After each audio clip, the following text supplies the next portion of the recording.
difícil, não é impossível. É bem mais difícil você atingir todas as necessidades de proteína, vitaminas, minerais sendo vegano, mas não é impossível. Mas eu acho que é a turma assim, de pacientes que precisa de mais orientação profissional dentro de consultório. Porque é mais difícil de atingir todas as necessidades de vitaminas, minerais, proteína, ferro, vitamina B12 sem ter orientação profissional. Mas sim, a dieta hoje em dia a gente consegue fazer personalizada. Por exemplo, uma pessoa que é vegana, mas que tem alguma dificuldade de absorção, por exemplo, de alimentos, como você falou, fermentados, né? Então, vamos supor, alguns carboidratos, eles fazem, né, essa fermentação. Então, como que fica a dieta de uma pessoa vegana que não pode, por exemplo, comer um brócolis, né? Exatamente, ainda mais por isso essa personalização. Tem muitos pacientes que têm problema intestinal, quando a gente vai tentar melhorar essa conexão intestino-cérebro e vai propor uma abordagem no intestino, existe uma dieta chamada dieta Low FODMAP. FODMAP é uma sigla para alimentos fermentáveis, oligosacarídeos, disacarídeos, monossacarídeos e polióis. Então, é um monte de nome, basicamente para alimentos que têm muitos carboidratos, açúcares que as nossas bactérias fermentam.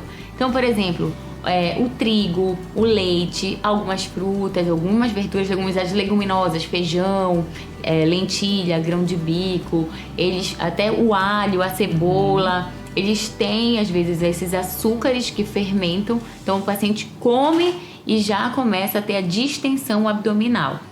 Então, isso aí a gente tem uma tabelinha, o paciente vai marcando o que se sente mal, tem que fazer recordatório alimentar, escrever o que come, sentir mal, o que eu comi. Aí já vai lá e vê na tabelinha se é um alimento que tem alto teor de carboidratos fermentáveis, FODMAPs, ou baixo teor. Então, tudo, na verdade, é personalizado, né? Porque se nós todos, bilhões, né, de seres humanos, nós temos as nossas impressões digitais, então somos todos diferentes por fora, imagina lá por dentro. Cada um tem uma microbiota, um metabolismo, uma genética, produz enzimas digestivas numa quantidade, alguns não produzem, não metabolizam café, não metabolizam o leite, não metabolizam glúten, e isso pode acontecer com todo tipo de alimento. O vinho. Bom, sim. A propósito, você acaba de lançar um livro, né, sobre um transtorno que você sofreu, o burnout, que é uma sobrecarga de trabalho excessiva, né, preocupação excessiva, e você, de médica, se viu na condição de paciente.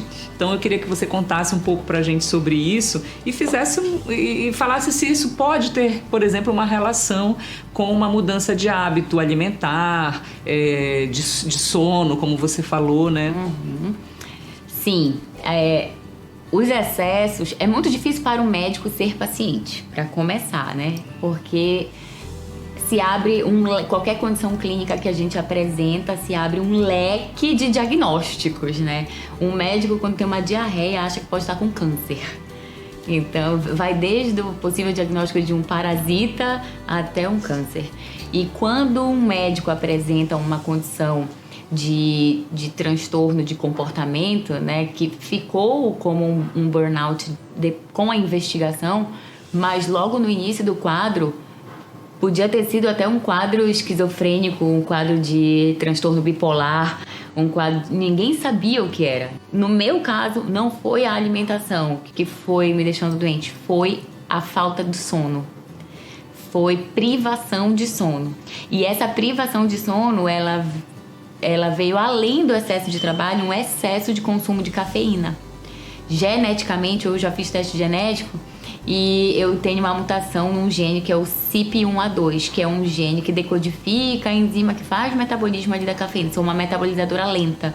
Então, se eu fizer uma dose de cafeína ali de 200 miligramas ou um copo grande de café, eu demoro 8 horas, pelo menos, para metabolizar aquilo. Dormi de 4 da manhã às 5h20. Por 10 dias, 1h20 de sono. Então, foi isso que me levou ao esgotamento, o excesso de trabalho.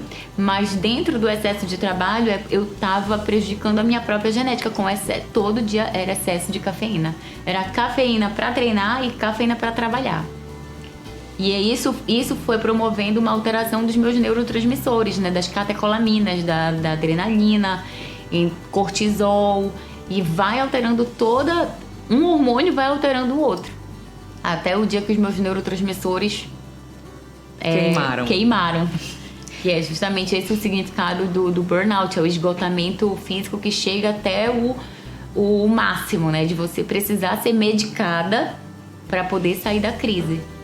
E daí vem o nome do livro, né? E daí veio o nome do livro, que é Surte ao Menos Uma Vez. Não como uma recomendação, né? Não como uma recomendação, mas porque por o que aconteceu? Você acabou usando, ressignificando esse acontecimento, né, que você sofreu. E isso acabou se tornando até uma ponte para uma condição melhor, digamos assim, né? Que você Exatamente. Hoje ressignificou a ponto de estar com uma consciência maior do quanto você precisava olhar para si e administrar melhor seu tempo. É isso que tem no livro, né? Exatamente. Eu acho que o principal é a mensagem que eu quero levar da gente cuidar primeiro da saúde. Porque sem saúde, a gente não cuida da família, a gente não consegue trabalhar.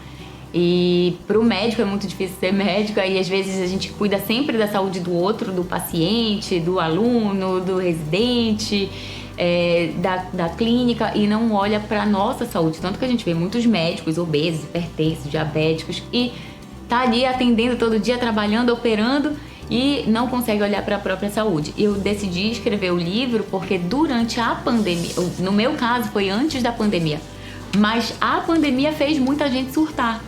Sim. Porque imagina você perder o seu trabalho, ou perder a sua fonte de renda, ou você ter que fazer homeschool com os filhos, muita gente teve, seu negócio quebrou, perdeu parentes para a doença, né? Perdeu pai, perdeu mãe, um irmão, perdeu um marido ou uma esposa. E isso fez muita gente surtar. E dentro do consultório eu pude ajudar muitas pessoas através daquilo que eu passei. E eu ouvi da minha mentora que me ajudou a extrair essa história toda, que não é fácil você mexer nas suas feridas. Uhum. Ela falou, quando você passa por uma dor, você carrega a cura para outras pessoas.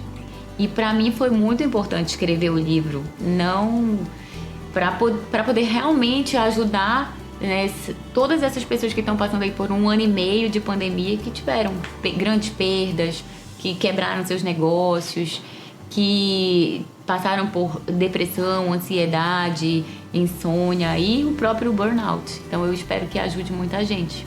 Bom, a gente quer te agradecer muito pela entrevista, pela sua presença aqui. Sucesso, né, na sua vida profissional e com a venda dos livros também. E se você quiser continuar com mais informação de qualidade, assina o nosso canal, curte, compartilha e a gente vai estar aqui sempre trazendo o que há de mais atualizado em notícias de saúde para você.